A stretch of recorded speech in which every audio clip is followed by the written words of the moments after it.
Pay me what I'm worth. Like, I think that's the big thing, especially with like people of color and women.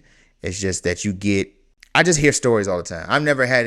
I don't think I ever had experience. I can't really call, but I understand. Like, if you're not, again, you like I said it before. You don't know what you don't know. That's why it's important to spread this message, what she's doing right now, and network, so you can understand your worth. So when you do go with these companies, like, okay, well, I know this and this and that and this, so you don't get played. Should I show it to you? Never mind. But they love sending out clothes and stuff in exchange for videos. In the beginning, that's fine. Do what you need to do. But you are worth a lot once you create your own brand. I like what she's doing. She's spreading the knowledge. She's spreading the information so we all can grow and become successful YouTubers one day, or just having a good idea of what to spend, and showing the importance of networking and working with obviously not only by herself but with an agent, so you can get this information. So when they negotiate for you, you know your worth. So next time you be in a room, it's like, well, I know I got this before, so I know I can get this. So shout out to I want to leave and ditch my car. Rent is $2,806. My car payment is $860 a month. Okay. My car insurance is $280. Wait a minute. Whoa. Car payment is 1,146. God, dog, that's somebody's rent. I don't really drive that often, so it's usually like $60 a month. I only pump it up like once. I don't really leave this neighborhood. I spend approximately $55 to $60 on groceries. I have no idea how she does that. This video is back in 2021, but still, $50, $60? Shoot, I'm trying to eat some organic kale, some spinach. That's what I get for trying to be bougie. Very proud of that. It's because I use things that maximize meals, and I'll get to that in a second. My utilities come out to $70 a month. Hey. Sometimes it's lower.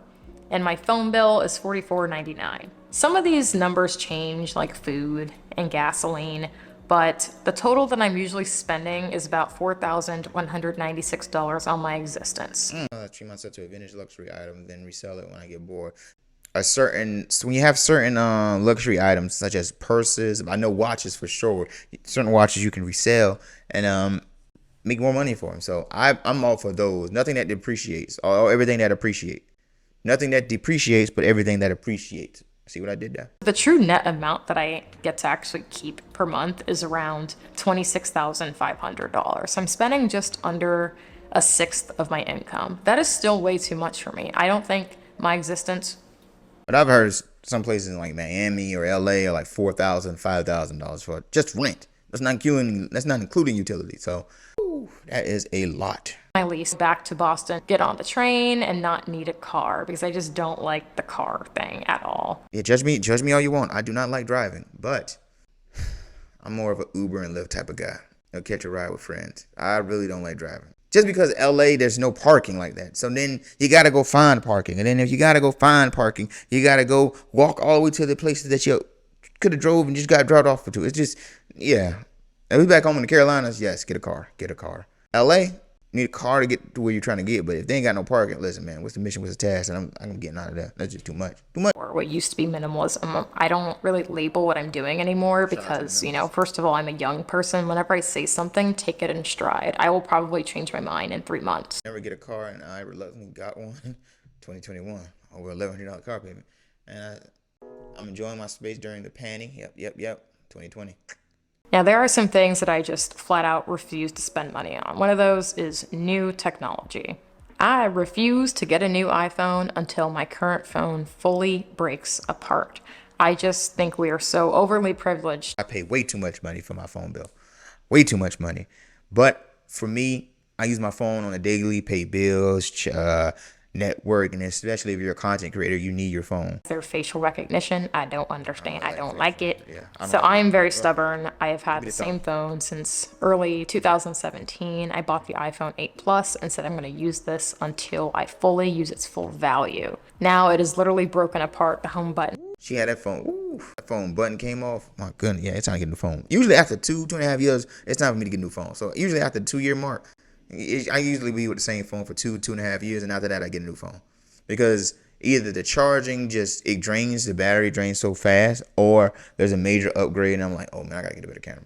So I am buying an unlocked phone. It's not going to be the iPhone 12 Pro, whatever the newest one is. It's going to be newer, but not the newest. So I'm thinking maybe like an unlocked iPhone 11 or even the model before that. A lot of my friends give me sass. They're like, why do you have that beat up phone? Why do you still have the, 2015 MacBook? I'm like, you don't understand. This is part of my journey. It's part of me. I am that stubborn person who does not have the newest technology. I do not have the newest editing skills. I don't even know how to edit, honestly. I'm learning as I go. But you spend $1,000 on Chanel. I said, yes. You know why? Because Chanel, you can sell double the price. It's something luxurious.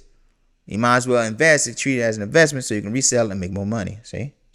Like I said, I have an unlocked phone. There's no contract. There's no fees. There's no drama. I just want my life to be simple. But the thing is, the reason I'm on contract because if I lose my phone, it's easy for me to make the upgrade so you don't have to spend all that money at once. So if you don't got like $1,000 to buy a new iPhone, it gives you. If you don't got $1,000 to buy a new iPhone, it gives you breathing room to save, and then you can get a new iPhone. And also not only that, with a plan, I'm gonna be advocate for that because you don't spend all that money up front if you don't got it like that. Two, if you break your phone, I usually lose my phone once a year. I either damage, I don't damage it where it looks ugly or it's not usable, but I usually lose my phone. And I lose my phone, then I'm out of the phone for like a week. But then I gotta pay insurance and everything to get the deductible so I can get a brand new phone. So, and it's a headache, especially if you got one phone. So I'm a coffee addict like most of you people watching. Hello. Hi, Kelly. My name is Kelly, and I'm a caffeine addict. Hi, Kelly. So am I. If you used to spend $3 a day on coffee, that is, carry the one, too much money. I have a computer. I have Wi-Fi. I have 2 hands. Great personality, fantastic skin. Oh wait, that's not part of it. But I decided to search how to make the quintessential cafe mocha latte, okay? Did it taste like stale Halloween candy the first couple times? Yes. Okay, but I'm getting... Yo, shout out to her, because I was like, that right there, what you just did seemed like a lot of work. But with me, I got me a Nespresso. Call me what you want. But that Nespresso, amazing. Put that up with some almond milk. Boy, I get some Oatly milk. It's game over, boy. I tell you now, boy, it's game over.